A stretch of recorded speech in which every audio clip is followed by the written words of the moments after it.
La deuxième étape du Tour du Loir-et-Cher a débuté à Controy en Sologne pour une arrivée à Vallières-les-Grandes, une étape de 197 km.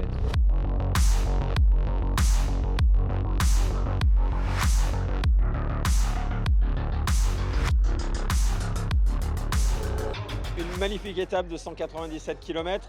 Un scénario classique, une échappée qui part très tôt, kilomètre 15, avec des garçons forts. On pense notamment à Rico Tema, le coureur néerlandais qui arrive encore à faire troisième à l'arrivée. Et puis le renfort qui vient de l'arrière sur un circuit final assez sinueux, assez compliqué. Il y a eu des chutes. On pense notamment aux Britanniques de Saint-Piran qui ont perdu deux éléments au plus chaud de la bataille. Et puis les hommes forts du Tour qui ont émergé dans les derniers kilomètres. Aaron Gate, le champion du monde sur piste, qui est venu vraiment s'écrouler dans les 50 derniers mètres. Il était encore en tête dans ce groupe de 6 qui était revenu de l'arrière. Il s'est vraiment posé à 50 mètres. Et puis on a Nielsen qui vient gagner, notre coureur danois qui redescend du World Tour pour une petite seconde. Je suis très heureux d'avoir cette victoire.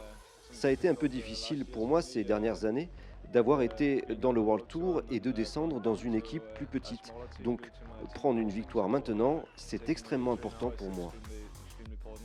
Mon maillot jaune va être très difficile à défendre. Et puis c'est la première fois pour moi d'être en maillot jaune.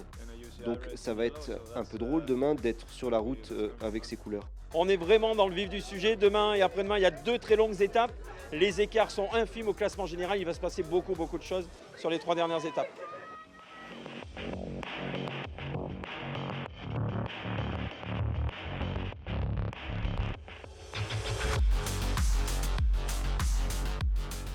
Vendredi, c'est la 3e étape du Tour du Loir-et-Cher. Elle commencera à Clos-les-Trois-Rivières pour une arrivée à Vendôme.